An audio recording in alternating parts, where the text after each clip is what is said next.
Welcome to another episode of NOMS. I'm your host, Shannon. Apparently solo tonight. We're going to do things a little differently. And I think what we're going to do is learn from each other tonight. We're going to have a very, very fun time. We're going to laugh. We're going to live. We're going to love. And I think we're just going to probably, be like a Happy Meal in the old days. Sure, the food's good, but you want to get to the toy. Am I right? And that's what we're going to do tonight on NOMS. We're so glad you joined us for this very special, intimate episode. Candle lit, by the way. So we're going to be doing a different movie tonight. And I know what you're thinking. Shannon, aren't you usually joined by an adorable sidekick? Or is it the other way around? I think it's the other way around. It usually is. Well, I'm sorry, but tonight Patton Oswalt was busy. And I also could not get Christopher Walken to come. So it's just me. I know. But we're going to have a good time. We're going to talk about the movies. We're going to talk about dogs. No big whoop. All kinds of stuff. Now, where is my remote control? Where did I put it? Somewhere around here. It's a special remote control. Hey, Shannon.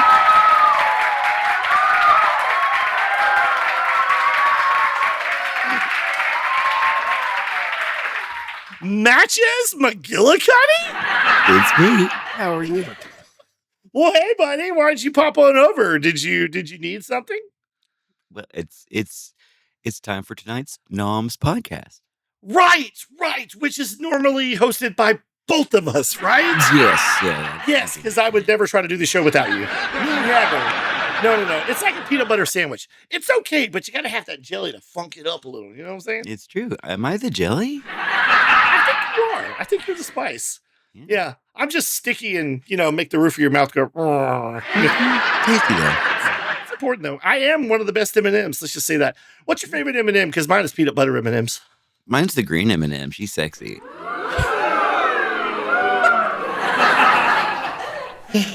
I mean, I don't disagree. It's kind of like Betty Rubble or Lois Griffin. It's like, should I be attracted to her?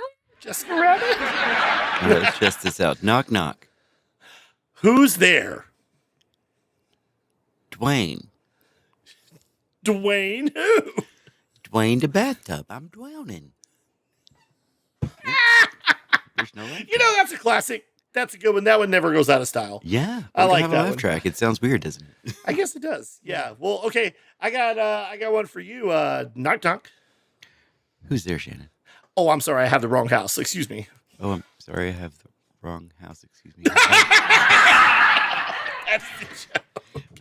It made my kids laugh. It made my kids laugh when I was little. I like that. Well, that's nice. Yes. Well, welcome, sport, because without you, like I said, it'd be like Millie without Vanilli. It'd be like Grand Funk that didn't catch the railroad.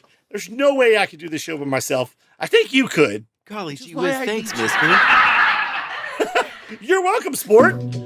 Here we go, Buster Brown. Tonight is a very special episode of NOMS! That's right, NOMS stands for Nerding Out with Matches and Shannon. That's right. And you might be thinking, Shannon, we're used to this, but Matches, what's with all the weirdness tonight? What's with all the technical blue hobby and, rigmarole? What's going on? We have quite the budget now. Oh, we do? We have a budget? No. Oh!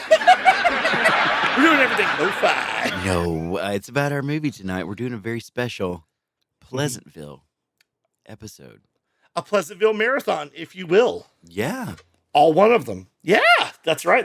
We're more independent than Nora. That's right. Look it up. We sure are. That's right.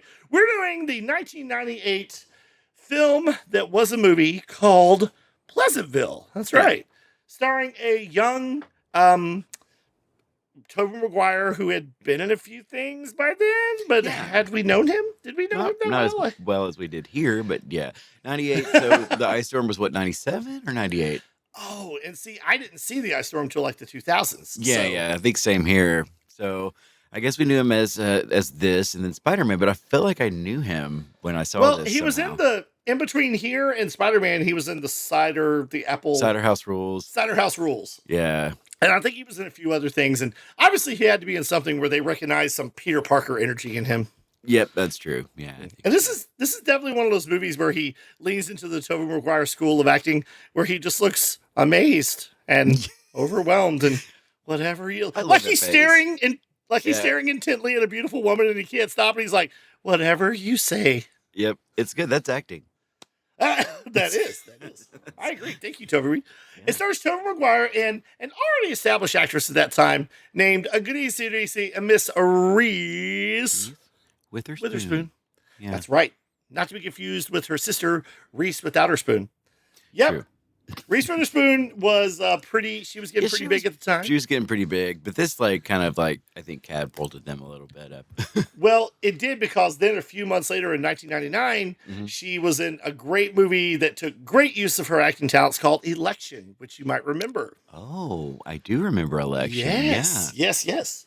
And at that time, Reese Witherspoon, to me, she was great. She was gorgeous, obviously, Yeah. And I'd seen her in Man on the Moon, and what else had she been in between them besides Twilight? The only Quite a good few Twilight things. that's not about me. Huh? Yeah, not that one. Yeah. Quite No. a few things, but I don't know. Yeah. She was in that straight-to-video movie with Paul Rudd about trying to get a video sent back that he was trying to send to Marcia Brady. That's a long story. You remember that? Overnight Delivery? No. What You is it don't remember called? that? You remember, wasn't it called Overnight Delivery? It was supposed to be Oh. theatrical and it went straight to video around 96, 97. Really? Okay. Do you it sounds not remember familiar. this movie? It sounds familiar, but I don't know. Yeah. Yeah, because apparently Kevin Smith had been called in to punch it up a little. It was Really? supposed to be theatrical. Yeah. Paul Rudd is going out with Christine Taylor, aka Mrs. Ben Stiller, Marsha from the Brady Bunch movies. And she goes to college, and I guess he thinks she's cheated on her with some, guy who's got a reputation. I think one of his names is Big. It's like Big something. I don't know. So to get back at him, he hires the stripper to make incriminating, sexy photos together, and he sends her this package, and then he realizes he may have made a mistake, so they try to intercept the package. Oh. And you've never seen this movie? No. Yeah, I think it was called Overnight Delivery. I could be wrong. It sounds familiar, but I don't know. Yeah. It's That's like cool. it's kind of a cult favorite movie like Trojan War. Like it wasn't huge or theatrical, but people know it. Okay. Yeah. It wasn't very good. It's It just was one I okay. missed, I guess. Or Yeah. completely, yeah. Larry Drake from LA Law and Darkman played the poor put upon mailman who could not deliver the package. But Oh. anyway, the reason I bring that up is that Reese at that time was leaning into this wonderful physical part of her acting when her face was, and I don't mean this rude, her face, she was young, so her face was like a little bit more fuller, Yeah. And she would lean into this, she would jut her chin out. Do you know what I'm talking about? To show she was frustrated. Do it. You know what I'm talking about. That pouty little, Yeah. yeah. I love it. And in Election, she used that to full effect, like, I'm so frustrated. Oh, yeah. She was the overachieving, nightmare in She that movie. was. Yeah. And you knew someone like that in high school. You Yeah. you did. And I'm that director the went on to create Sideways and some other movies. He did. That was him, wasn't he it? did Alexander the- Payne? Yeah, he did the Paul Giamatti movie last year. The one The that got- Holdovers. Holdovers. Yeah, he did that. If you one. haven't seen The Holdovers, I suggest you do. I It is loved it. wonderful. Yeah, I thought it was going to be one of those Oscar bait movies, And in a way it was, but it was still really good. but it was really good. Yeah. Yeah. And the woman won Best Supporting Actress. I can't remember her name. I think it's Divine something. Yeah. Okay. Yeah. Yeah. That's Totally good. deserved Okay. it. I thought it was forgotten about, so that's good. No. Yeah. Well, speaking of forgotten about, I don't know if this movie is remembered or forgotten about. I'm honestly, Yeah. I never hear people talk about it anymore. Oh, there was an episode of The Other Two on HBO. Did you ever watch that one? I've heard of the show. Okay. The third season, they had one where Carrie, the actor guy in the movie, goes on a Law and Order type procedural. Okay. And they're so used to their ways, their acting methods and stuff like that, they're all in black and white. And so they get Carrie, who's not a traditional, episodic actor or whatever, to come in. And the things he starts doing makes them turn into color one by one by one. That's hilarious. Yeah, so this is just last year. And I was like, wow, that is a Pleasantville reference. That is a complete Pleasantville reference. It was so funny, though. It was very good. Well done. Well, this movie takes the concept of Tobey Maguire has a favorite old school, I guess would you say 50s? Probably 50s era, early 60s. Yeah. Sitcom. Yeah. It's an old sitcom that I guarantee you there are a few people who think it's a real show or thought it was based on a real show. Probably, yeah. And But it's like definitely a very father's 50s, yeah. Yeah, it's like a Father's Know Best, Leave It to Beaver, Donna Reed kind of Ba-dum-dum-dum. And it's a show called Pleasantville that he is a huge fan of. And one night he gets a chance to go into the show, and we'll talk about the details. And Reese goes with him, and it's so funny because they're so opposite. They're brother and sister, and they're completely opposite. Like he's kind of a dreamer who's trying to live in this TV world that is ideal, and what he thinks life should be like. And it was so much simpler then. And Reese Witherspoon is definitely a product of the late 90s. She's she's not much going on up there. She's a little fast and loose. She gives a little. Yeah. She's one of those people who think she gotta give a little to get a lot. Yeah. She's a little fast and loose, like you said. Yeah. She's not a prude. No, she's not a prude in any way. No.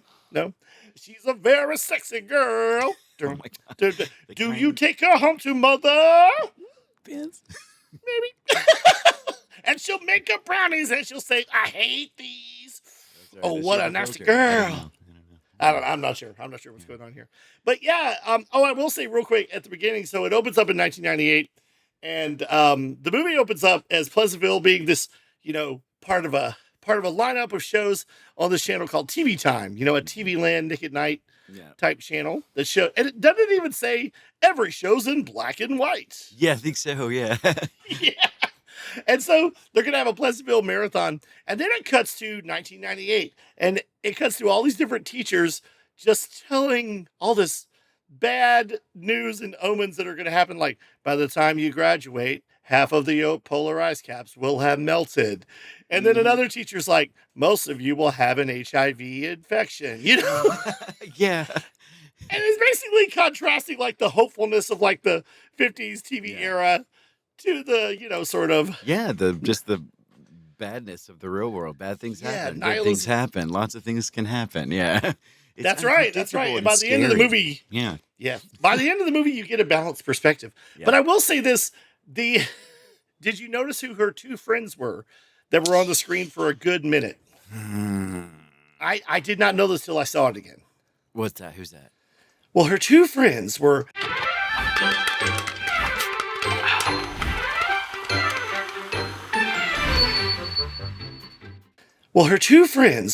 Marisa Ribisi, and that may not sound familiar, but her brother is the more successful Giovanni? Ribisi, yes. Now, Marisa Ribisi, her biggest part was in Dazed and Confused. She played the cute little red-headed think tank girl. Wait, yeah, the with one Adam. That was with. She's the one that Matthew McConaughey got the number at the end. Like, I get older, they stay at the same age. He was 30, she was 15. What are you gonna do? Was he 30? Yeah.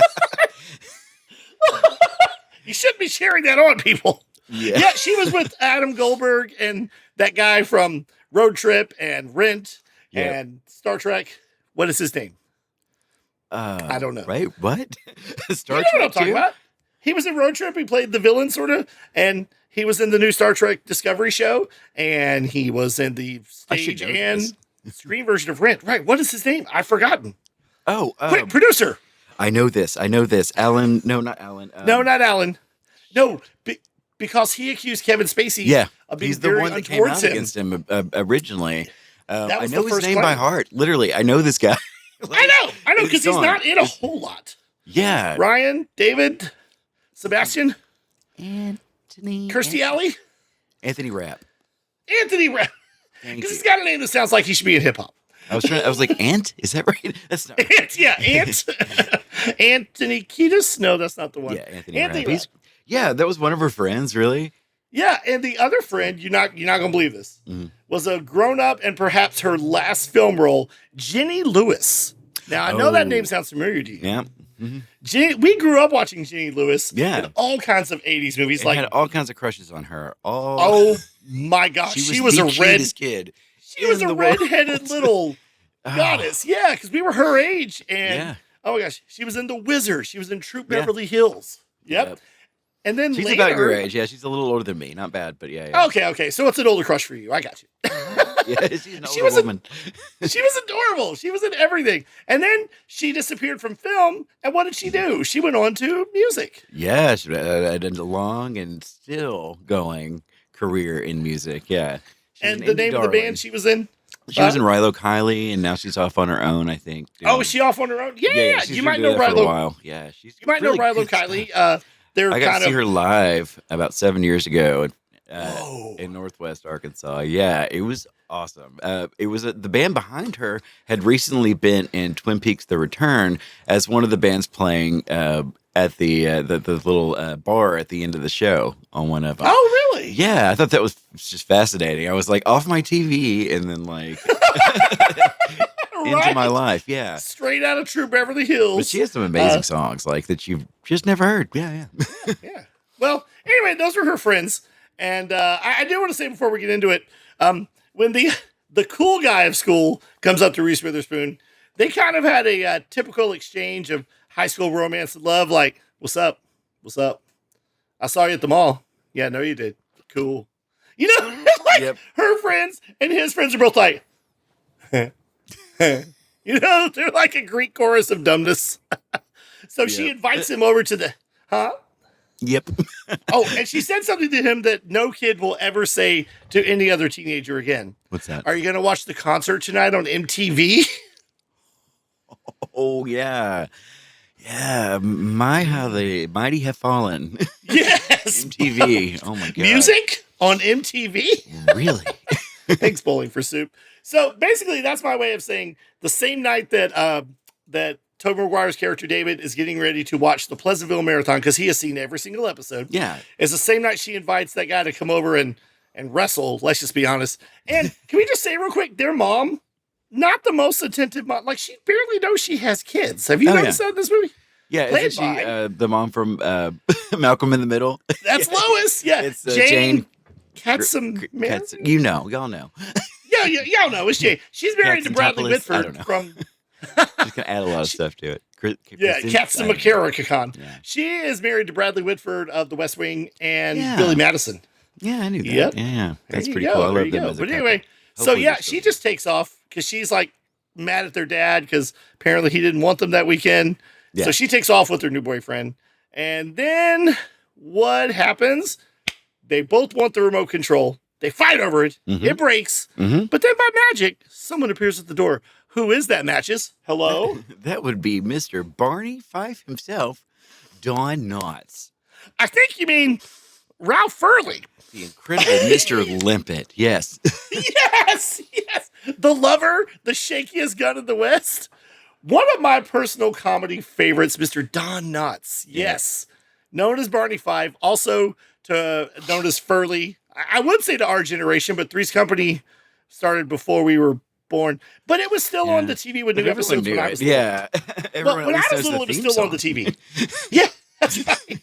Well, the funny thing is, I could watch Mr. Furley when I was like 4 at night, and then in the afternoon, there were the Ropers. You know?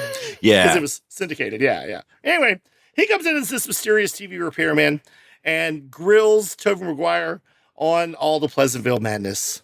And, wants to see if he knows everything about the show. And once he finds out he does, he gives him the special remote. And they argue over it, and it sends them right into the show. And that's how we start.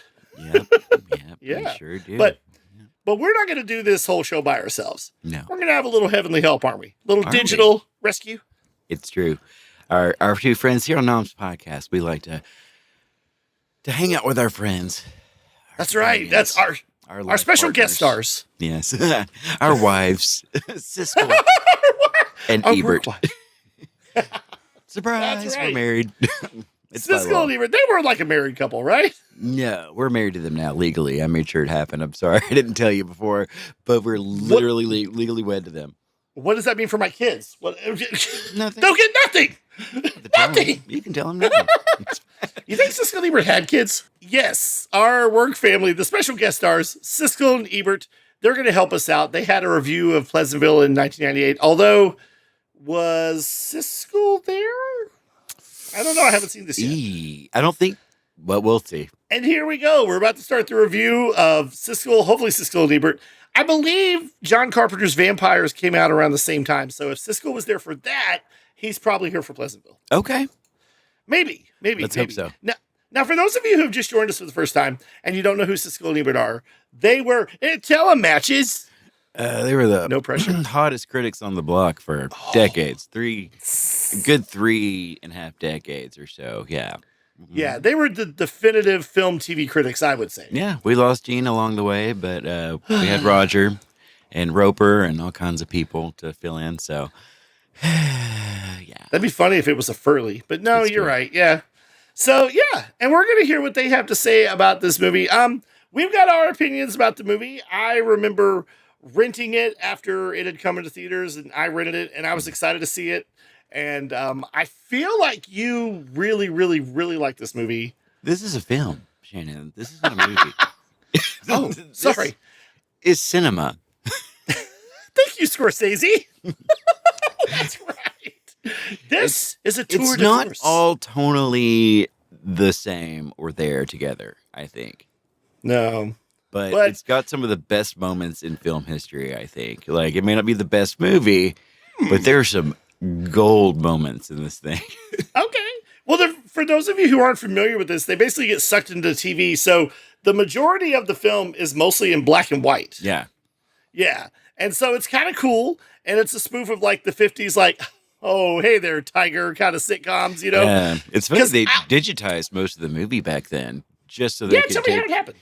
Well, what had happened was they digitized it in 2K. Some of y'all might have heard of 4K, but here we're in 2K, which is not too shabby for 1998, I don't think. It's really not. But they had to digitize it so they could remove the color from places and put it back in places. So, yeah, it wasn't done by hand over the film. Right. But it wasn't normal to have digital film back, to have the movie on digital back then at all. That is true. I feel like the first movie available in digital format for theaters was Phantom Menace, Star Wars in 1999. Was it? Yes. Wow. Yeah, what a waste. So, yeah. Nowadays, they boom the movie right into your brain. They just beam it right in there. That's right. Well, are you ready to see what Siskel and Ebert thought of I am. Favorite movie? I just don't want anything to change. That's all. A couple of 90s twins are sucked into their TV set and into a fictional town called Pleasantville. It is the impossibly antiseptic setting of a 50. Wait, are they twins? Did I miss that? You know what? I think they are. Wow. Okay. Well, I think in the beginning, one of her friends go, I don't see how it's possible for you to be twins. Oh, wow. I missed that all the time. Yeah. And they're reviewing The Lion King 2. That was straight to video. I'm seeing this now. Yeah. At Pupil. Oh, I remember that one. I saw that. And then theaters. Yeah, that's hilarious. Life is Beautiful. That one was scary. Man. Life is Beautiful. Yeah. That's where, what's his name? He was going walked across everyone's heads when he won the Oscar. Yeah. He was going to make love to all of us. I don't know what happened. Yes. I guess he saw it. Eventually, he didn't get to us. I know that. He didn't get to me. These black and white TV I don't want to talk about it. Just roll. And that's the premise of the satire called Pleasantville, one of 5 new movies we'll be reviewing this week on Siskel and Ebert. I'm Roger Ebert of the Chicago Sun-Times. And I'm Gene Siskel of the Chicago Tribune. Our first film is Pleasantville, and you've heard its clever premise. Colorful, contemporary teenagers experience the so-called idyllic 50s up close by replacing the teenage stars in episodes of an old black and white sitcom built along the lines, I guess, of Father Knows Best. The brother and sister, played nicely in a constant state of bewilderment by Tobey Maguire and Reese Witherspoon, argue over the first rule of their predicament. You got to stick to the script. If you don't go out with this guy, we could throw their whole universe out of whack. It's too weird, David. This place gives me the creeps. Do you know all the books are blank? What? Yeah, I was in the library, and I looked, and they have covers, and there's nothing inside of them. But Witherspoon finds that hard to do, and her sexuality soon drives the story and also drives her mother, the superb actress Joan Allen, into taboo territory for the 50s. What's sex? You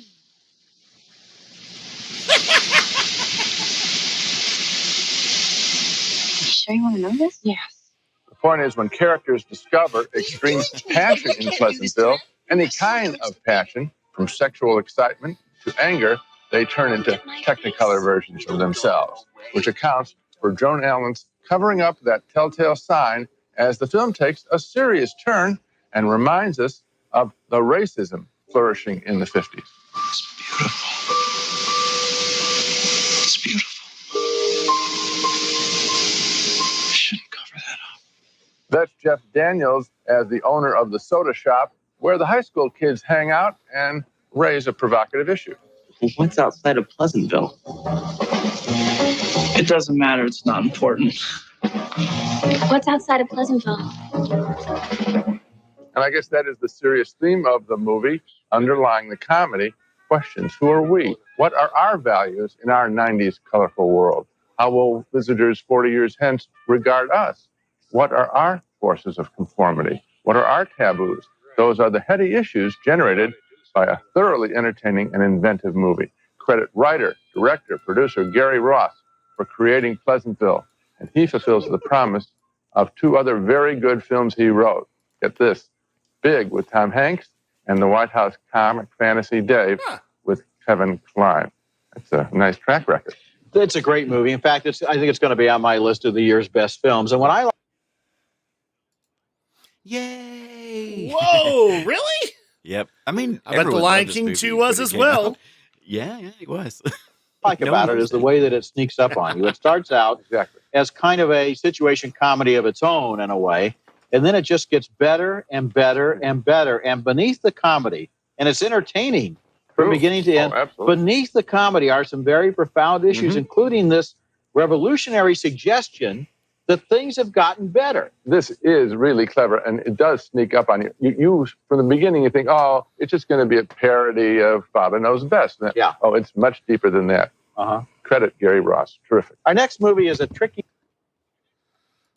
Wow, terrific is what he said. See, Shannon? Okay. People do love this movie. No, I don't doubt that they do, but I feel like it's not as talked about as much. I don't know, like when it first... Not nowadays, no. Yeah. But I was surprised at how fresh it was, how on point it was for the political climate right now going on, because it was just spot on. Yeah. Like, let's make everything great again. Like, literally, J.T. Walsh says, let's make Pleasantville great again. Let's make, the women are at home having the dinner on the table for their men who are out working and that kind of thing. And, That's right. But it's a little it too is also spot on. weird that Joan Allen's daughter has to explain to her what sex is. Yeah. How did 'cause- I get here, Mom? Yeah, exactly. Do you know what happened? Yeah. But they do have separate beds, don't they? Like they're at the beginning of the movie, when they're advertising the Pleasantville Marathon, it says all the stuff that you love, and it says safe sex, and shows the bed separated. It is funny because up until, was it the 70s when they finally had a shared bed? I know Mr. and Mrs. Brady had a shared bed. Because there was lots of scenes where they were in bed talking to each other. Yeah, that was one of the first ones, if not the first one. Maybe not the first one, but it was definitely one of the early ones. Yeah, that's crazy. Yeah. I'm pretty sure That's My Mama had one too, but I'm not quite sure. Ooh, I'm going to find out real quick, though. Okay, which was the first? All right, you research while I vamp. No, it is funny because, people get colorized in this movie, and they had a lot of good points that they made about how it does allude to racism, because I really want to be careful how I say this, but at some point when half the town is colorized, J.T. Walsh, who, as we already mentioned, plays the sort of villain, Big Bob, that's his name, right? Big Bob? Yeah. He plays the sort of, is he the mayor? He's got to be. He's something like that. I mean, he's He's pretty much in charge, right? Yeah. He and the others who are still in black and white start referring to, and please forgive me for saying this, start referring to them as the coloreds. Yeah, so it's real obvious where they're subtle. headed from the beginning, because they are. The divided. message is real subtle. I don't get what they're trying to say. Yeah.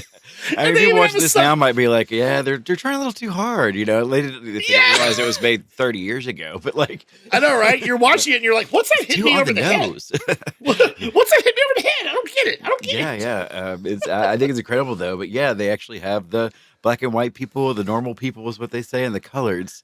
And but they start outlawing music and rock music. Certain, and books. They used to have a book burning ban, all this kind of Which stuff. is funny because, like Reese Witherspoon says in that promo, the books have no words in them, but eventually they do start. Eventually they do, and her passion for literature is what makes her colored. Yes, because I'm sorry, that sounds bad, but y'all know what I'm talking about. I know. That's why I said I want to be careful. Yeah. But yes, so you're right, because she initiates the first wow, bow, bow, She with does, Paul yeah, Walker, with Paul Walker. a young Paul Walker, America's fresh off funniest- Tammy and the T-Rex. I'm kidding. Well, he was in that. But he played the T-Rex. I'm not He kidding. was. Anyway, so yeah, she initiates it, and he doesn't get colorized, and she doesn't get colorized, but he sees a rose. Oh. One little colored rose, yeah. So it's not necessarily the sex, even though it cuts to, was it Lover's Lane that they go to? Yeah, Lover's Lane. They go there. They go there to hold hands and kiss a little, and then in one scene it shows all the cars in Lover's Lane, and you know what's happening. Oh yeah, during yeah. the It's scene. getting steamy because apparently Paul Walker has told everyone what really Yes, should happen yes. down at Lover's Lane. Yes, and the funny thing is before he does that with her, the basketball team he's on, they're always practicing for the big game. We got the big game, and every shot goes in the hoop. Yep, every shot Which, is perfect. which, And when he and that's starts why telling them I want about to it, explain. I was they shoot and what they all like miss. Is that yeah, what it is? all at the same time, even Tobey Maguire's. And I want everyone to know, whoever attended a Mount Holly basketball game, that is why I never got my shots in the basket, and that's why I never started, because I kissed too many girls. That's it. Yep, That's why I sucked at basketball. What? What? That's the point. So, but it's not just the sex, like you said, Reese Witherspoon's passion for learning. Yeah, yeah. She 'Cause- stops being the town slut and she starts being the town book nerd. Like Yeah. She's a book tramp. But Yeah, the point is, and the thing is, at the beginning, she's not the sharpest knife in the picnic basket. No, not at all. No. No, not at all. Not at all. But everybody gets different versions of the passion. Like Joan Allen, when Reese Witherspoon introduces her to the idea of pleasure, and I don't know how deep you want to go into that scene, but let's just say It's incredible. I mean, wasn't she nominated? Didn't she win the Oscar for this? Or am I like making this up completely? no, I don't think there was a single acting What? Oscar for this movie. I think maybe special effects were nominated.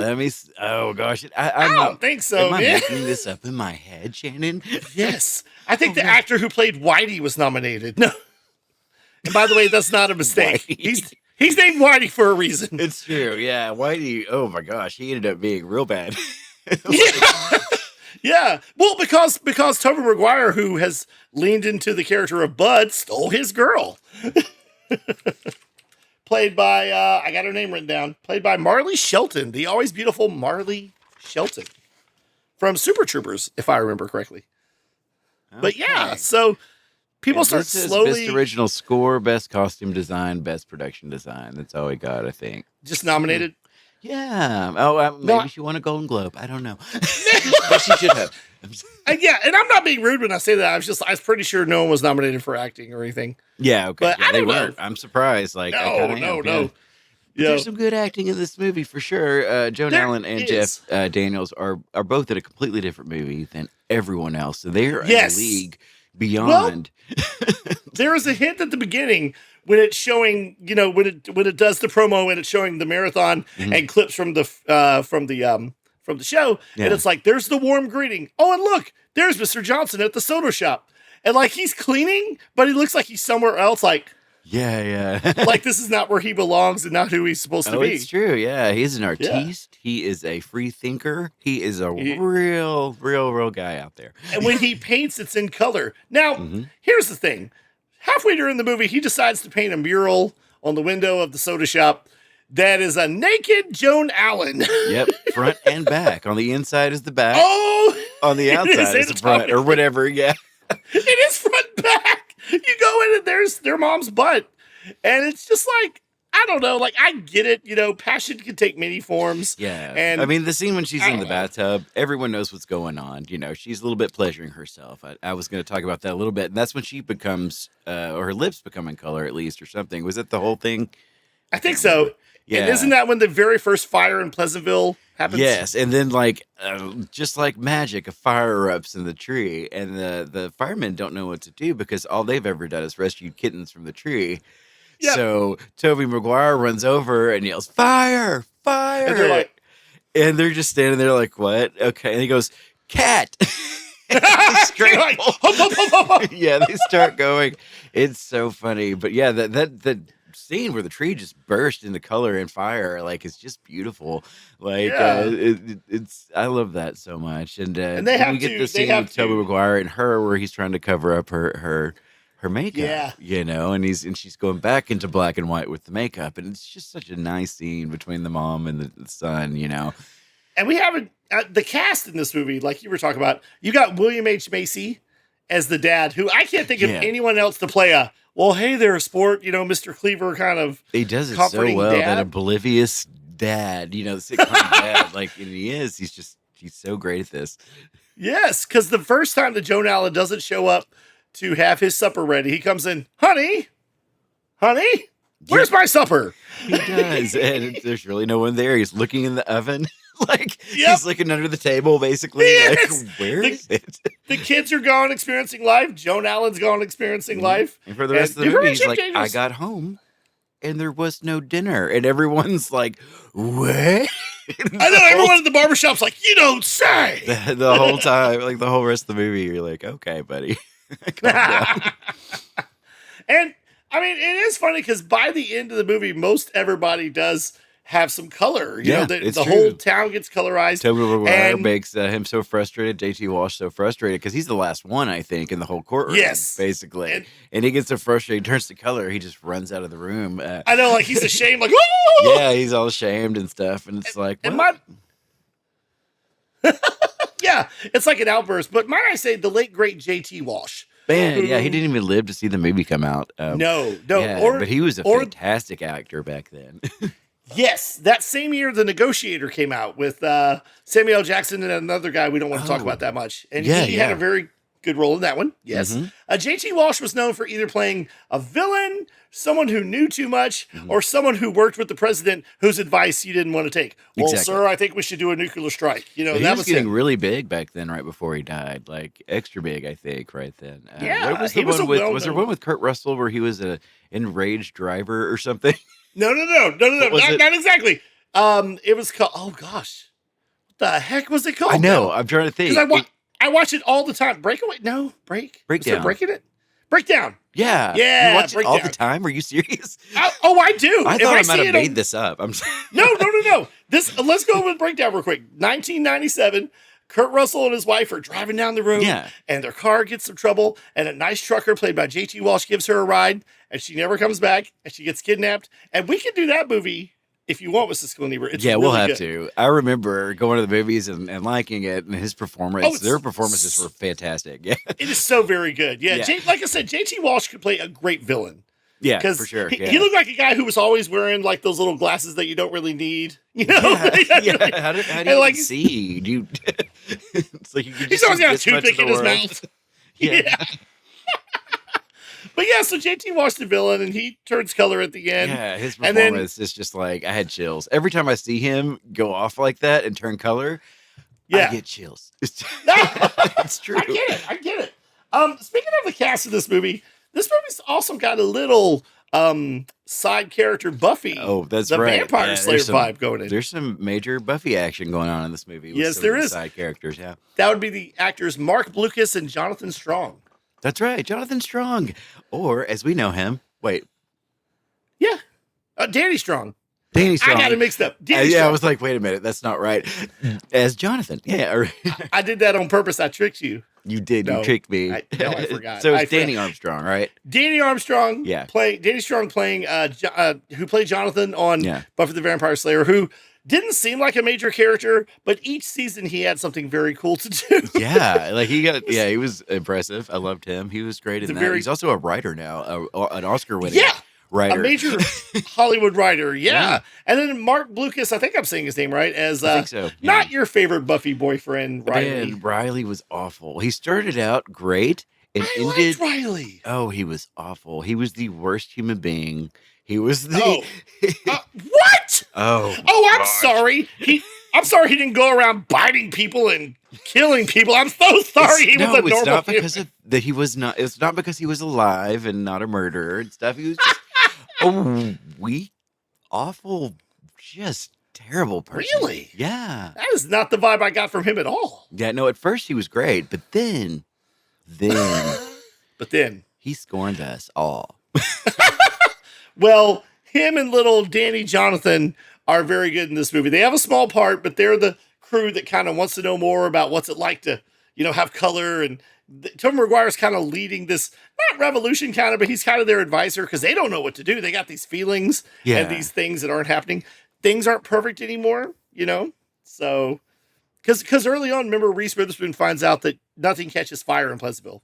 Because she keeps trying to light this clock. She goes, look, nothing catches fire. Yeah. But he can. Yeah. But there's a lot of themes in here. I would be remiss if I didn't talk about, as we talked about earlier in the thing in our misplaced review, when we talked about Mr. Don Knotts being in the movie. Yeah.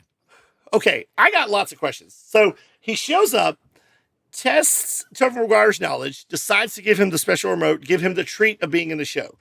Obviously, they're not happy about it, and he talks to them through the TV, and he's like, well, I thought you'd be happy. Well, I don't know how I feel right now. He's like, I'm just going to walk away, Yeah. And so he won't let them out, and then later he shows up to admonish Tobey Maguire about all the changes that are happening. I don't like it one bit. Put everything back right now, Oh, wow, yeah. So you're like, but then at the very end, when Tobey Maguire goes back home somehow to the real world, and by the way, Reese Witherspoon chooses to stay and go to college in outside Pleasantville. Yeah, that's crazy. Don Knotts, he's seen smiling in his van and driving away. So what was his purpose? Was he a villain? Was he a godlike character? What was he? It seems like this was kind of his plan all along, even though he had a little friction there toward the end or whatever. And then at the very end, he was just like, this is the way. Maybe he just came around. I don't know, but I don't know. I feel if you're not like moving forward, if you're not growing, if you're not, it's just the basics of this movie. I think it's great. I think it's a good movie. It is a good movie. Isn't it, Shannon? Is it good? Really? Okay, Matches. I'm going to tell you, I rented this movie being excited. And I thought this is a great little, fun little gimmick, great idea. They can go places with this. And I'm going to be honest with you. I don't hate it. Mm-hmm. I was just disappointed. Wow. And my beautiful wife thinks the same way. Are you serious? She watched it interested, ready to enjoy it. And it was just kind of disappointing. Like, it wasn't bad, but it just didn't. I don't know. The ending when his mom, is home and she had been out on a date that just went terribly or whatever it was, and they're just there together. He stood her up. It's just such the nicest thing because it's like it's not a good thing that happens, but it's a good thing that they can be there for each other while it is happening. Nothing has to be perfect. I think it's just so good. That's what Tobey Maguire's character comes to realize is that there is no right way to do everything. It can't be like a 50s sitcom. It doesn't have to be like today's, sarcastic, cynical. Well, I say today, the 90s sarcastic, cynical. Life isn't predictable, and, it shouldn't be, I guess. Exactly. And I mean, and in the 90s, like sarcasm and cynicism, that was the language of the day. Am I wrong? Yeah. There was like a been there, done that kind of. Yeah. I feel like they captured the 90s moment, genuinely. It was the 90s. So, I mean, it was. It's going to be better than what they do today, showing the 90s and early 2000s. Does not look like that. Well, and here's the thing, like, there's been problems in every decade and every century. Yeah. And we do get better as people. I feel like we've learned from our mistakes, and yet sometimes we don't. So it's a journey. You're never like the Sometimes movie says, you're not going to be perfect. I just don't think the movie is executed well. It disappointed me. I can't describe how I wanted it to be. I was just like, it is very all over the place. Very long, I think. It's extremely long. Yeah, I don't think it's perfectly cut. There's problems. I'm saying there's problems, but there's also, three of the greatest moments in television or movie history, I feel like. And I mean, really? It's kind of like the fourth season of Buffy. It wasn't beloved at the time, but it had like a few of the best episodes of the whole series. Yeah. It's how they describe it. You're not wrong. I love it. I do love the fourth season. Just all of it. I don't care. Me too. But I understand. Well, it's Buffy Goes to College, but I do understand because, like, to me, the sixth season isn't the best, even though I get it. I get what they were trying to do. Sixth season, yeah. Some of it didn't make sense. It was a little forced, but I love it. Yeah. But back to Pleasantville. Okay, it explains something for me at the end. So, at the very end, after Tobey Maguire has gone back home with a new understanding and realization that you can't live your life in the past. Yeah. And Reese Witherspoon's gone off to fictional TV college. By the way, the mom never asks, where's your sister? Oh, that's true. Yeah. Well, I guess She didn't even know they were gone. I they were mean, just she'd gonna been away wait from till the next house. day for that news. Yeah, She yeah. went to Like, college, Mom. I don't know how to explain it. We're both in high school still, but now she's in college. I don't know. she went to college in Rydell. Yeah. She's she's at the Peach Pit. I don't know. Can we go visit her? But- No, probably not. But here's the ending that doesn't make sense to me, and maybe Okay. I saw it wrong. Yeah. Both times I saw it, I still had questions. So at the very end, Bill Macy has come to realize, how to handle his life better. Joan Allen, they've come to an understanding. They do still love each other very much. Yeah. They're sitting on the park bench, Mhm. and she turns to him and she goes, what happens now? One of them, which one says what happens now? I think he does, right? Yeah. Okay. And What she happens now? says, then it turns to her and she goes, I don't know. Then it goes back to where he's sitting and it's Jeff Daniels. Yeah. Did he turn into Jeff Daniels? No, I'm serious. Yeah. Like, I'm not- Honestly, I guess he just walked away and Jeff Daniels came back in. or But maybe the three of them are sitting on the bench. But it yeah, never I didn't shows overthink that. it. I was just like, oh, well, that's cool. Okay. Whatever they want to do there is fine. Well, I did. Yeah. I'm like, are they the same person? What's happening? No, but it doesn't matter. It could be him. It could be the other one. I think. Yeah, I know. Whatever. I just think it could have been better. It's not one of my favorites, but it is worth watching. Yeah. Okay. Yeah. I get the messages. I just think they're trying to be like, yeah, sex makes you colorful. I don't know. No, I just- don't know. It's just like free choice. Just having No, free will. And, free will. that kind of thing. And a lot of people have seen this as a biblical metaphor. Like Don Knotts is God, and he's like, what have you done? No, it's not that at all. I mean, No, you don't think so? It's the opposite of that. Like, Okay. I think, Okay. yeah. I think it's the Okay. complete opposite of that. But See- it just looks like. And that's I what didn't see that it like that either. Yeah. I mean, things are better in Pleasantville, because Yeah. life is not black and white, and it's No, not perfect. Yeah, they have choices now. They know things. They're more educated. There's just a lot of things. Yeah, if you Free ban will's on a the good books, thing. if you do all this stuff, you're not going to be educated. You're just going to be like living the same old life. So let's Yeah, not go but you back always 50 make your years. basketball. You always make your basketball shot, though. That's True, awesome. Yes. but you can do that. Well, no, you can't do that if you don't. Well, if you're LeBron, maybe. I don't know. Ready to rate this gym? This I guess so. polished-up I think I turd? had one more thing to say, but I'm not sure. Oh, you know me, I'm not a prude in any way. I just thought some of it was not crude, but some of it was like in your face. And I Yeah. get it. It was supposed to be. Because the people of Pleasantville weren't used to naked window art. Oh, true. I thought it went a little too over, like, oh, look at it. Here's Joan Allen. Enjoy her. Yeah. I don't know. It's fine. That's good. He was proud of his woman. I get it. Joan Allen, she is wonderful. I loved her in Face Off. She was great in Face Off. Okay, come on. No, she was. She was. You know I love good. I Face know Off. she was great in Face Off, but her talents are beyond that. I think. Oh, she's in a lot of other things. I Yeah, mean, she has been Oscar nominated. I just can't think of Oh one. yeah, that's true. Yeah. But no, she was. Her and Jeff Daniels were just incredible in this movie. Oh, Jeff And Daniels is a great actor. man, he Agreed. is. Yeah. Agreed. So, you're ready to rate this like you said. Okay, you want to go first? You want me to go first? I don't care. You go first. Okay, I don't even care. I don't care. Oh, can I just say real quick, as a child, in the 80s, they still had syndicated shows in black and white, like Yeah. in the afternoon or the weekends. And I did not want to give them the time of day, like Andy Griffith, any of that. Because I was like, we have color now. What are you doing? Oh yeah. It wasn't until college that I realized that Andy Griffith was some of the sharpest comedy Yeah. that it was. It was so really good. Yeah. It was. Yeah, I Love Lucy, all that. So, this movie, like I said, I rented it. I wanted to love it a lot better, and I just kind of liked it. So I am going to give it 3 out of 5 G Willikers. Okay. All right. It gets 3 G Willikers for me, sport. Oh, I love that. Yeah. What about you there, Buster Brown? Well, while I can still say it, I'm going to give this 4.5 coloreds out of 5. You know what I'm saying.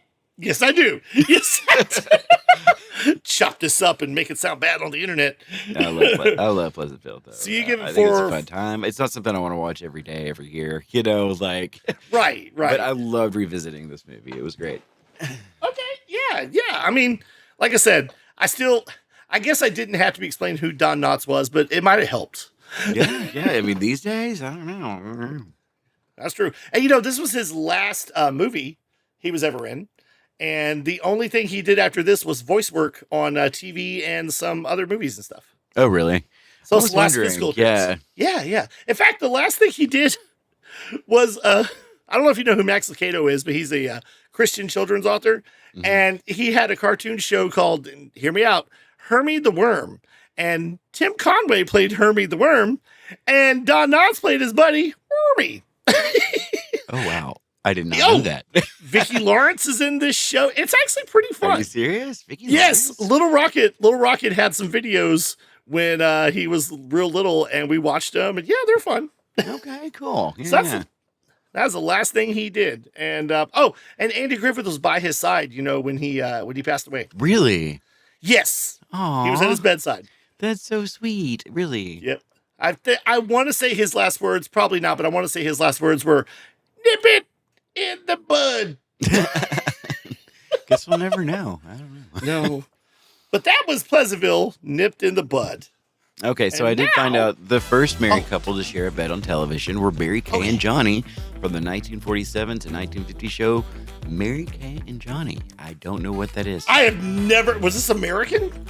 Yeah. I mean, it doesn't say it wasn't. So... Yeah, I've never heard it. Never ever heard of that, yeah. So they were sharing a bed when Mr. and Mrs. Cleaver were in twin beds, and...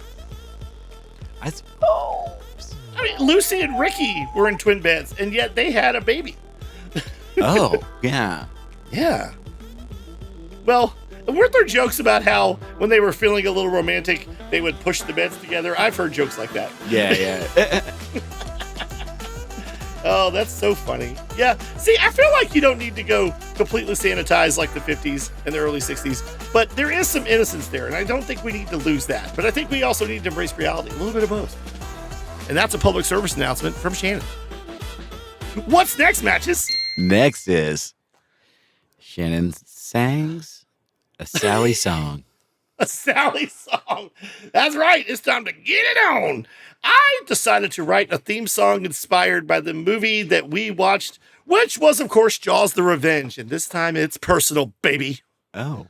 Did we watch the wrong movie? Baby? Oh, crap. I was going to sing the whole song like Michael Caine. Ooh. I need a new boat. I love it. Hey, ain't my boat. No. I decided to write a theme song inspired by Pleasantville. I hope you're ready for this. I hope you enjoy it. I hope I can read my writing. Yeah. And can I ask you something? What's your favorite color, Matches? My favorite color? Seafoam green. Ooh, nice. Well, I got something to tell you. I'm not going to spend my life being a color. Boo, boo. Ooh. Boo, boo. Come on. They need a new remote to watch the TV. Oh, wow. Then in the show go Reese and Toby.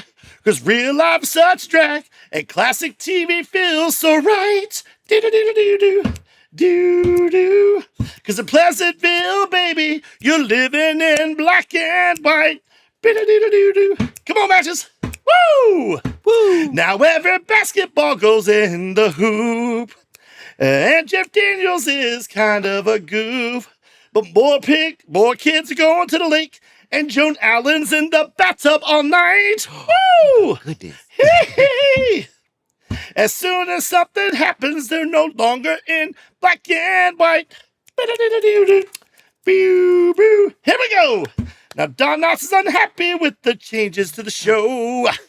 Nudie paintings hanging in the window. Bill Macy gets some dinner, and JT Walsh will put up a fight. Woo! Now they're all in color, they're no longer in black and white. Do-do-do-do-do. Do-do. Shimon! Oh! Do-do-do-do-do. Do-do. Woo! I ain't afraid of no color. I ain't afraid of TV. Woo! Matches and channel are the best. Woo! They're the pockets for me. Woo! Hee hee.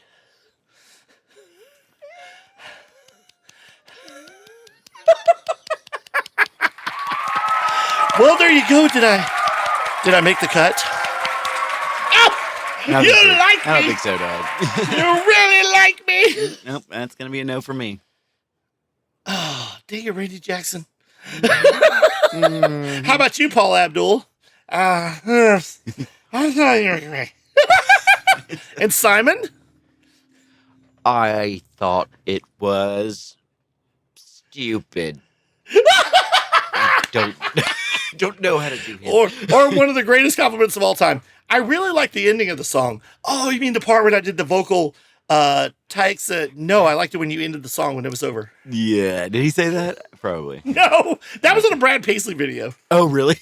Yes. I mean, I can't remember what maybe for Celebrity, he had William Shatner as the host of like a singing show. And he goes, yeah. Oh, you like the part where I had the guitar and I did the little vocal warm-ups? And he was like, no, I liked it when you ended it. It was over.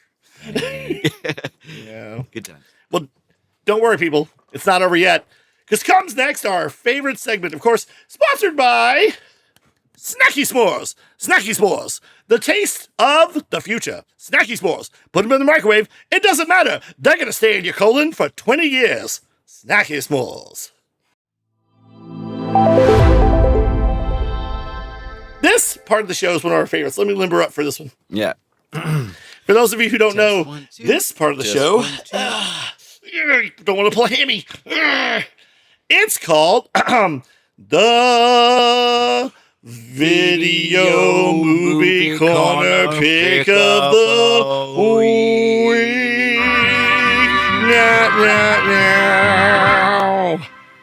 Yeah. I love this part of the show. It's my favorite. Explain why, Batches. Well, if you ever grew up down the street from your little movie corner video store down the street, then Mom and Pop, you might remember that nostalgic feeling of walking in and seeing those faded VHS covers. There it was, the never-ending story. Maximum Overdrive. The Labyrinth. Monkey Shines. And the Money Pit. In the Money Pit. Yep, they were all there in a Monkey row. Shines. And you got to pick whichever one you wanted. Mm-hmm. And this With your parents' week, permission. every week on NOMS, we like to give you a recommendation for something that maybe Siskel Ebert didn't cover, something like we really like. You know, we can always cover it in the future, too, if we want to. Yeah. Something Exactly. like that. But we always pick something that's fun or good or For bad, you. depending on what you feel. That's true. That's true. How do we feel? Do you want me to go first, or would you like to go first, Mr. Matches? This week, I would like to go first. Good. I got to go find one while you're talking. I'm kidding. Go ahead. Okay. Sometimes we are on the cuff like that. That's true. There's been times when 5 minutes before the segment, I've been like, my pick tonight is click, click, click, click. click. Yeah, I know. Yeah. Just glad I have It's a not TV easy. next to me. Podcasting ain't easy, folks. It ain't like you see on TV, okay? It is not like you see on TV. It's not. No. No. Okay. Well, my video corner movie pick of the week this week is a little movie called Legally Blonde. Oh, Bend and Snap. Bend and Snap. I love this movie. Legally Are you a Blonde hot dog? is a movie with Reese Witherspoon. Hello, Reese Witherspoon. You know, we talked Jen, about I her. love it. Yeah. Yes. It's also got Jennifer Coolidge. Sure does. One of our favorite actresses of all Love her. time. Was it, you look like the 4th of July. You made me want a hot dog real bad. That's actually from the second one. Legally Okay, Blonde 2, Red, White, and Blonde. But we're not talking about that one, are we? No, that was not as good as the original, saw which is a very nonsensical movie. I'm not going to say that any of this is accurate at all. What? It makes almost literally no sense. I thought it was based on a true story. It is. It's a fun movie. I think it's funny. I love Jennifer Coolidge, and with Reese Witherspoon, I think they're very good together. You know, and I think everyone in this movie is pretty good. I think it's Bruiser, the little Chihuahua, her little Chihuahua. Oh my gosh, that goes with her everywhere. Yeah, and you can tell, but his little outfit is sparkly and glittery. And it rises up a little bit, just like the Bend and Snap is sparkly, glittery, rises up a little bit. Oh, I You gotta thought he be kind of looked careful like a when little. you wash it. Yeah, Oh, well, I thought he was kind of dressed like a little Jackie Onassis as the dog. kind of. Yeah, kind of. Yeah. Well, tell But us about this the is movie. about a oh goodness, what's the best way to put her? She's a bubbly sorority girl, very bubbly, very sorority. She knows all about fashion, you know, and that kind of thing. She is always in the latest gear and makeup and whatever. She's always Comes on off point. as dumb. Yeah, she but is comes not. off as very dumb, and she's with her boyfriend who is going to law school. And he is, a trust fund baby. His daddy's little sweetheart is what he is. He's a dandy, that little guy. And he breaks up with her because she's not what he sees himself with in the next 20 years or so, as he goes to be the successful lawyer at Harvard, and all this kind of thing. And then she wants to show him up and say, I'm going to get into Harvard Law School, and somehow this girl does it. She's not good at first. It's very hard at the beginning. Yeah.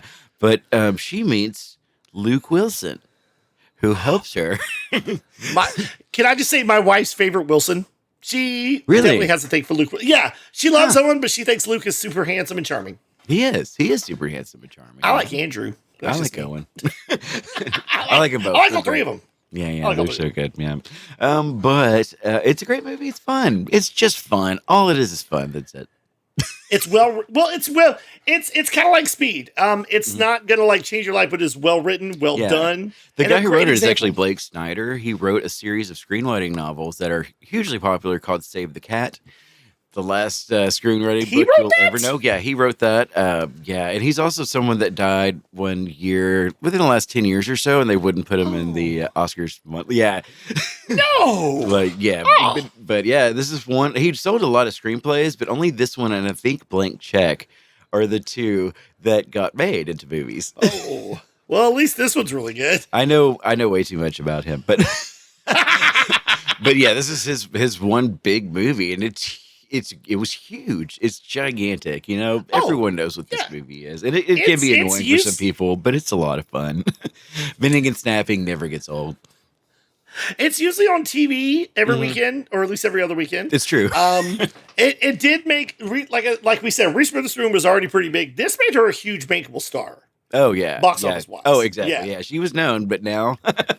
Oh, yeah. Because a year later was Sweet Home Alabama, and she was just on top, Yeah. I've seen a bunch of stuff about what Reese Witherspoon's been doing the last 10 years, and the reason she's a billionaire is because she takes people's stories, their books or whatever, and she puts them into her little Oprah-like club or whatever. And, she has a book club. Sort of. But she'll turn these into movies eventually.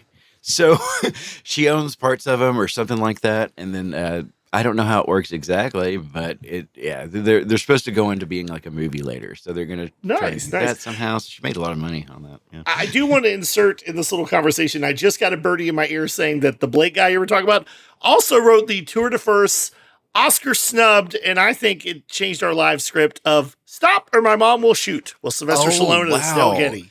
I didn't know that. That's cool. I didn't know that either. It was not a good movie, but it was fun. I never saw it. I never saw it. Yeah, I wanted to. And I remember seeing it and kind of enjoying it back in the day, but apparently by all accounts now, it's a terrible movie is what they say. They say it's not even close to being good. So let's just say Estelle Getty's best work was Golden Girls, and that's okay.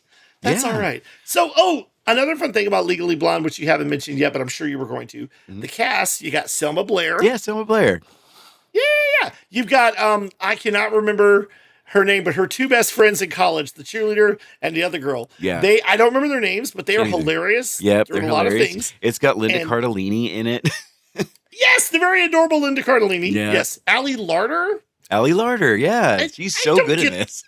Yeah, but I don't get the sexy love for her. There are a lot of guys like, she's not sexy. And I'm like, she doesn't eat a sandwich. I can see it. It's not my type, but she is sexy. She's right. A sexy Yeah, woman. not my type either. Yeah. And it's got, I don't know if you were going to mention this. You just brought this to my attention months ago. The character of David Kidney. David Kidney. Weird Dave or Strange Dave or whatever they call him. Yeah. His name is David Kidney. That's what it is. Yeah. He's big, he's quiet, and he's very like... Geeky Dave or something like that, yeah. Yeah, who turns out to be a good friend. Who is he in real life? Say that real quick. He is Osgood Perkins, or Oz Perkins. He is Anthony Perkins from Psycho's son. He's Norman Bates' kid. Yeah, he's Norman Bates' kid. He's an actor. Yep. He's a writer-director, I guess. Yeah. Yeah. I don't know when he stopped acting. And the Nicolas Cage movie that was wildly popular last year, the horror film Longlegs. He directed that. Yep, yep. He also is doing the new Monkey Shine movie here coming out. Monkey, No, just Monkey. Just the monkey, or whatever it is. Yeah, he's doing that. Yeah. He's got a great career as a director right now. So right for horror. Yeah, he's very good. When you told me that, I couldn't believe that was the same guy. I was like, that was David Kidney? Yeah, I'd always heard And that, but like I when he started directing, I didn't even put it together that was the same guy. That's awesome. But yeah, no, that's that is a great connection. One more thing, the cheerleader friend of hers, I cannot remember her name, Elena Ubach. Elena Ubach. I love her. I love her because the first thing I ever saw her in was, and I'm going to do this again for you, Beckalicious, Airborne. She played the character Gloria, who Seth Green falls in love with. Oh, really? And I thought she was just adorable. That's insane. Yeah, I remember her. That name is just, I don't know where she is. Where is she now? Well, she's still around, but she played the very angry waitress in Waiting. If you remember who I'm talking about. Right, she did. I forgot about that. And she's done a lot of stuff. She was almost unrecognizable as that role, I thought. Yeah, she was. Yes, she was. Well, that was your video movie quarter pick of the week. It was. What's mine? Well, Shannon, your video movie pick of the week is, I don't know, I'm surprised it wasn't that one. Remember when you almost did Dread 3D and I was doing that was crazy. We were literally watching it in the background. I had no idea. That's real, folks. That's real. That is, you cannot script that. Yeah, that is part of real life. We didn't. It happened. That's right. Can we do that again? You cannot script that. That was part of real life. Yeah. That's a good take. Yeah. Okay. Well, my video movie quarter pick of the week is a movie that Siskel and Ebert never touched because they weren't doing the show then. I decided to go old school. You said that we could go pre, so I went old school to one of my favorite movies of all time. Now, you may not know this about me, but I do have a love of some classic cinema. Yeah. There's some classic cinema that I'm like, I'm not going to get into that, but this is one of my favorite comedies of all time. It is a very well-known comedy. No. Huh? Suspiria. Go ahead. No, not Suspiria. No. It follows. The postman always rings 3 times on a Monday. Nope. This is 1959's comedy farce, one of the greatest comedies of all time. It's beloved. It has stayed up to this day. The movie, Some Like It Hot, starring Jamie Lee Curtis's dad, Tony, and one of my favorite actors of all time, which my mom always thought was really funny, Mr. Jack Lemmon. Oh, is he? I've never seen Some Like It Hot. I've seen The Young Like It Hot. What? I've seen The Young Like It Hot. Moving on. No one in that movie was young at all. I just want to say that. They were pretty old. I was like, is that like New Kids on the Block should change their name now? Come on, you guys are the experienced men around the corner. Yeah. We know that. Well, Some Like It Hot is a 1959 epic, and it stars as one actress who didn't go on to do anything, and no one remembers her. I think her name was Marilyn Monroe. Yeah. And this is the greatest casting of all time. You've got Jack Lemmon, who is hilarious, Tony Curtis, who was a great actor back in the day, and of course, helped give birth to Jamie Lee Curtis with the help of Janet Leigh of Psycho. Okay, he didn't give birth to her, but he assisted. I'm sure he was there. This is a great 1959 black and white movie about two dudes during the Prohibition era, and they are they're jazz players. One's a bass and one's a saxophone, if I remember. Mm-hmm. And of course, they play a lot of speakeasies, which were getting busted at the time. Mm-hmm. And a lot of those speakeasies are owned by a gangster called one of the most 1940s names I've ever heard of, Spats Colombo. And they accidentally witness a murder that Spats Colombo commits, which is inspired by the St. Valentine's Massacre. And so they they get caught and they got to go on the run. So they hear about this band that is only hiring women to tour around the country, to tour around the beaches, tour around Florida. And so they, of course, like any other guy, disguise themselves as women and they get in the band. And of course, Tony Curtis starts to fall for Marilyn Monroe's character, Sugarcane, who is the singer and ukulele player of the band. It's called Sweet Sue's Band, and they have to navigate that. He also plays a double identity as the captain, who is a guy who comes into her life, and it's so funny. It's a farce. It is done so well. Are you serious? And of course, it's a great... Huh? Are you serious? That's what this movie's about? I never knew what it was about. Did you not know that? No. Yeah, it was them in drag. Oh, yeah. It was one of the. Well, don't know about the early days of drag. I've got the poster on my wall, Shannon, and I don't know what. You had no idea this whole time. It's directed by Billy Wilder, who was known for doing great farcical comedies that were well received and well done back in the day, like The Father Apartment. Van Wilder. And Billy Idol. A lot of people don't know that. And Billie Eilish, but that's not the point. So, or as my daughter Rocket once called her, Billie Eyelash. But anyway, so there's a lot of funny things that happen. I won't spoil it for you. I will say there's this one guy in the movie who plays one of Spatz's enforcers. He was in a lot of gangster movies and other movies. He had like a really distinguished face. He would tell people he was the ugliest guy in Hollywood. And he would play like the dumb enforcer, like, hey, how you doing? I was with him. Hey, you know. Yeah. And there's a guy that falls in love with Jack Lemmon's character. And I won't spoil it, but it has got one of the funniest ending lines in all of history. In fact, I think the last few lines of the movie have made it into like top 10, top 100 last lines list. Yes. Okay. I won't spoil it for you, but I think you should definitely check it. You can check it out on Roku. You can probably rent it or buy it on different sites. You can find it on DVD. Okay. You can maybe find it running on Turner Classic Movies on TV. Do that, actually. Yeah, I recommend it. It is so. Here's the thing: you think old movies are like irrelevant, but it's so well done, and because it has like limitations, you know, of like rating and stuff, it gets away with a lot of innuendo and other things without being dirty. Okay, like I'm sure our grandparents. Yeah, well, I think I'm all about doing whatever you want. Yeah, and no limits. But at the same time, sometimes when you don't have to go dirty, it makes you a little bit more creative. You're like, okay, well, what can I do to go around that? Oh, yeah, that's true. Limiting yourself is the best means of creativity. And they say that. That's literally kind of a saying, you know? Yeah. Like, yeah. And it's okay to be unrated and unlimited, too. That's hilarious. Yeah. But I recommend Not Some Like It Hot. Yeah. Not the Robert Palmer song. No. Nope. So that, ladies and gentlemen, that's the big fish there. That's a video movie corner pick of the week. Hotsy totsy. Yeah, I like it.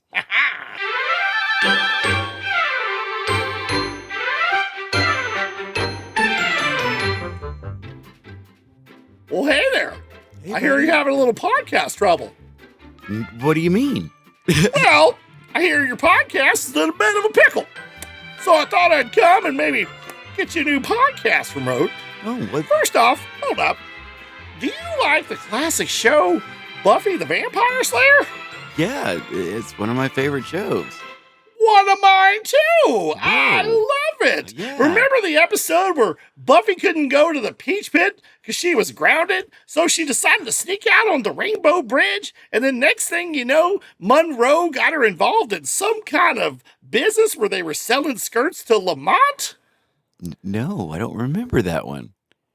Well, that's disappointing. Well, okay. You remember that old show, The Mary Tyler Moore Show? Yeah. Okay. Well, do you remember the episode when James died in the car wreck? No. Well, then who shot JR on Good Times? Oh, I think that's something else. I don't know. No, that's the show. No, it's I not. thought you were a fan. You know what? I am a fan. Nope, you're not a fan at all. Here's your stupid remote. You don't deserve to be in the podcast. But what did I do? Nope, we're gonna nip it in the mud. No, we're not. We're gonna do this. Fine. Just kidding. It was me. You're in the podcast matches. We've been filming the whole time. Nice. There's a camera. There's a camera. And you're in color There's now. a camera. You're a color now. Yeah. Oh. Must have been my passionate display. I was. Welcome to our world.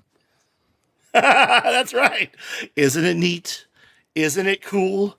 Me and Matches sometimes act a fool. Sparkly. We do the podcasts on our, what do we call them? Oh, yeah. Mics. Well, guys, we hope you've enjoyed this big shoe.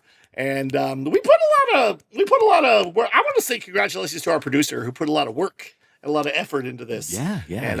And it may not look like it now, but it is going to be a work of art. It's true. Yeah. Yeah. if someone wants to reach us and ask us, what the heck are you two doing?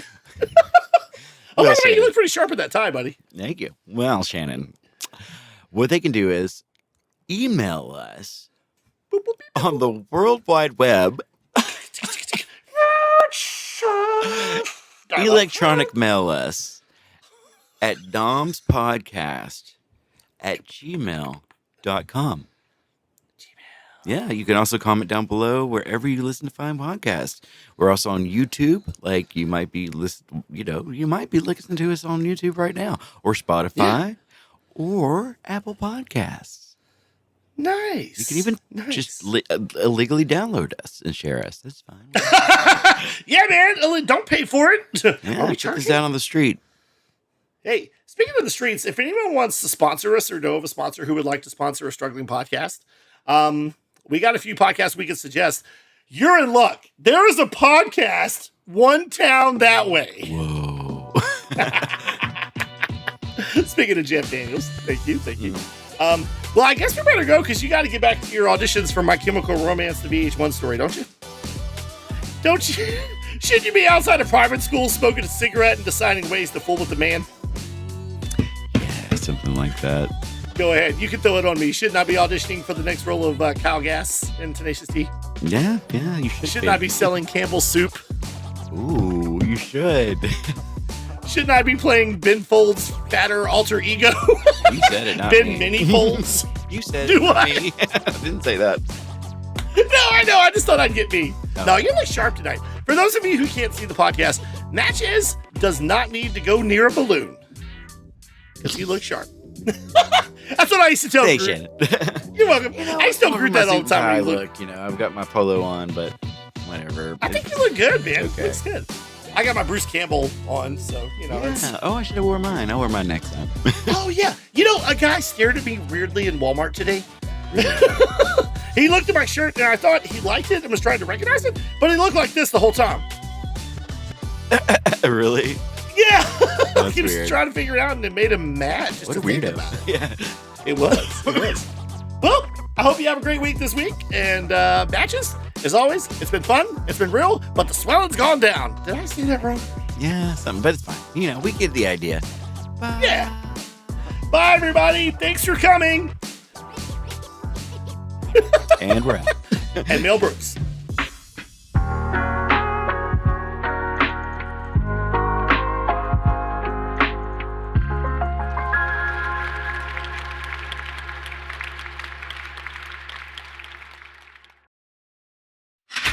Nom nom nom. Nom, nom, nom.